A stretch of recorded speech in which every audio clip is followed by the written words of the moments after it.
సభా అధ్యక్షులు, వేదిక మీద ఉన్నటువంటి ముస్లిం మైనారిటీ సోదరులందరికీ కూడా తెలంగాణ ఉద్యమ అభివందన. నిన్న కార్యక్రమం అయిపోగానే రేపు ఆదివారం నాడు బోనాల పండుగ, హిందువులు ఎవరు కూడా రారు కాబట్టి ముస్లిం మైనారిటీలుగా మేము కూర్చుంటామని చెప్పేసి అన్న చెప్పడం జరిగింది. దానికి నేను ధన్యవాదాలు తెలియజేసుకుంటా ఉన్నాను. ఎందుకంటే తెలంగాణ రాష్ట్ర సాధనలో కులాలకు మతాలకు అతీతంగా పోరాటం జరిగింది కాబట్టి మనం ఈ రాష్ట్రాన్ని సాధించుకున్నామన్నది వాస్తవం.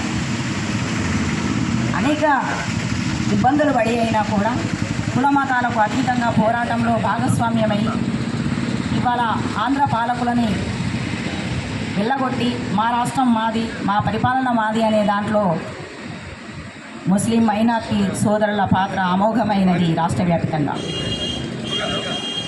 అయితే ఇవాళ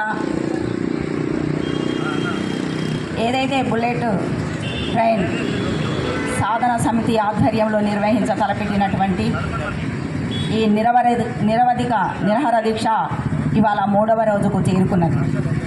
వాస్తవికంగా ఇది ఏదైతే చిట్యాల నకరేకల్ మీదుగా సూర్యాపేట, కోదాడ, జగ్గైపేట, అమరావతికి వెళ్ళవలసినటువంటి నిర్ణయాలు చేసినటువంటి పరిస్థితి ఉంది. కానీ అతి తక్కువ టైంలోనే దీనిని మళ్ళీ రూట్ మార్చిన పరిస్థితి ఉన్నది. అది యాచారం, గొడుకొండ, మాల్, చింతపల్లి, మర్రిగూడెం మీదుగా దాన్ని మళ్ళించినటువంటి పరిస్థితి ఉన్నది. అయితే మనకు సూర్యాపేట జిల్లా ఇంత అభివృద్ధి అయినటువంటి జిల్లాలో అసలు మనకు ట్రైన్ సౌకర్యం లేనటువంటి పరిస్థితి ఉన్నది. మనం ఎక్కడికైనా దూర ప్రాంతాలకు వెళ్ళాలంటే వెళ్ళితే ఖమ్మం వెళ్ళి ట్రైన్ ఎక్కాలి, లేదా నల్లగొండ, లేదా మిర్యాలగూడ, లేకపోతే హైదరాబాదు, విజయవాడ. అంతే తప్ప మనకు స్థానికంగా ఇంత అభివృద్ధి చెందినటువంటి ఈ ప్రాంతం, ఇందులో కనీసం ట్రైన్ సౌకర్యాన్ని నోచుకోలేని పరిస్థితి ఈ 80 సంవత్సరాలుగా కొనసాగుతూ ఉన్నది. వాస్తవికంగా ఏంటంటే మాల్ ప్రాంతంలో ఏదైతే యాచారం, మాల్ మీదుగా ఈ ట్రైన్ను మళ్లించాలనుకుంటున్నటువంటి పరిస్థితులలో అక్కడ జరుగుతున్నటువంటి పోరాటం కూడా ఒకటి జరుగుతూ ఉన్నది. అక్కడ మాకు ఈ బుల్లెట్ ట్రైన్ అవసరం లేదు, మేము భూములు ఇవ్వమని చెప్పేసి అక్కడ ప్రజలు గొడవ చేస్తున్నటువంటి పరిస్థితి ఉన్నది. మేము భూములను ఇవ్వము అంటూనే మరోవైపు ఈ ప్రభుత్వాలు అక్కడ ఉన్నటువంటి భూములని బలవంతంగా తీసుకోవడానికి ఇవాళ వాళ్ళ ప్రయత్నాన్ని కొనసాగింపుగా చేస్తున్నారు. అంటే వద్దన్న కాడ ట్రైన్ వేయడం ఏంది, నిర్ణయించిన కాడ ఎందుకు మార్చారన్నది ఇవాళ ఈ వేదిక ఖచ్చితంగా పాలకులని నిలదీస్తూ ఉన్నది. ఏదైతే ఇవాళ బీజేపీ ప్రభుత్వం దీనిని ఇక్కడికి మీకు ఇచ్చాము అని చెప్తా ఉన్నదో, మరి మార్చిన వాళ్ళు ఎవరు అనేది కూడా మనం అనుకోవాలి. ఈ పాలకులకు ఒకటే మనము నిలదీయాల్సిన అవసరం ఉన్నది. రాజకీయ పార్టీలకు అతీతంగా పోరాటం చేయగలిగితేనే మనం అనుకున్నట్టు వాస్తవాన్ని ఏదైతే ప్రజలకు అందించగలుగుతామన్నది ఇది నిజం. ఎందుకంటే ఇవాళ ట్రైన్ సౌకర్యం లేని పరిస్థితి వచ్చింది, మన దగ్గర నుంచి మళ్ళీపోయిందంటే ఇక్కడ మాజీ ముఖ్యమంత్రి, మాజీ మంత్రివర్యులు ఉన్నారు, జగదీశ్వర్ రెడ్డి గారు, ఇప్పుడున్నటువంటి మన మంత్రి గారు కూడా ఉన్నారు. అయితే నేనేమంటున్నానంటే మన జిల్లాకు 2 మంత్రులు కూడా ఉండి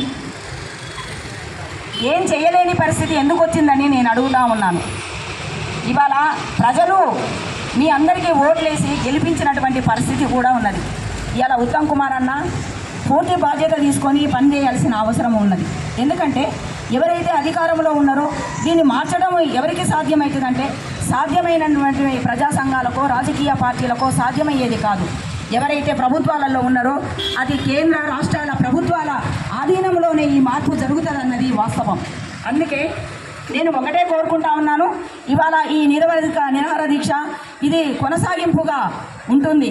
దీంట్లో అఖిలపక్ష పార్టీలు, ప్రజా సంఘాలు, అనేక ఉద్యమ సంఘాలు, అదేవిధంగా బిజినెస్కు సంబంధించినటువంటి సంఘాలు కూడా బాధ్యత వహిస్తూ ఉన్నాయి. అదేవిధంగా విలేకరులు అయితేనేమి ఇతరత్ర సంఘాలు కూడా దీంట్లో బాధ్యత వహిస్తూ ఉన్నాయి. కాబట్టి సూర్యాపేట పట్టణ ప్రజలందరూ కూడా ఆలోచించవలసింది ఏంటంటే ఇది మన సమస్య, ఇది సూర్యాపేట జిల్లాకు సంబంధించిన సమస్య. కాబట్టి అన్నిటికీ ఏదైతే కులాలకు మతాలకు అతీతంగా ఈ ఉద్యమం కొనసాగితేనే మనకు ఈ రైలు మార్గం సాధ్యమవుతుందని తెలియజేసుకుంటూ మరొకసారి ఈ నిరవధిక దీక్షలో కూర్చున్నటువంటి ముస్లిం మైనార్టీ సోదరులకు మరోసారి ధన్యవాదాలు తెలియజేసుకుంటూ ఈ అవకాశం ఇచ్చినటువంటి అధ్యక్షుల వారికి ధన్యవాదాలు తెలియజేస్తా ఉన్నాను.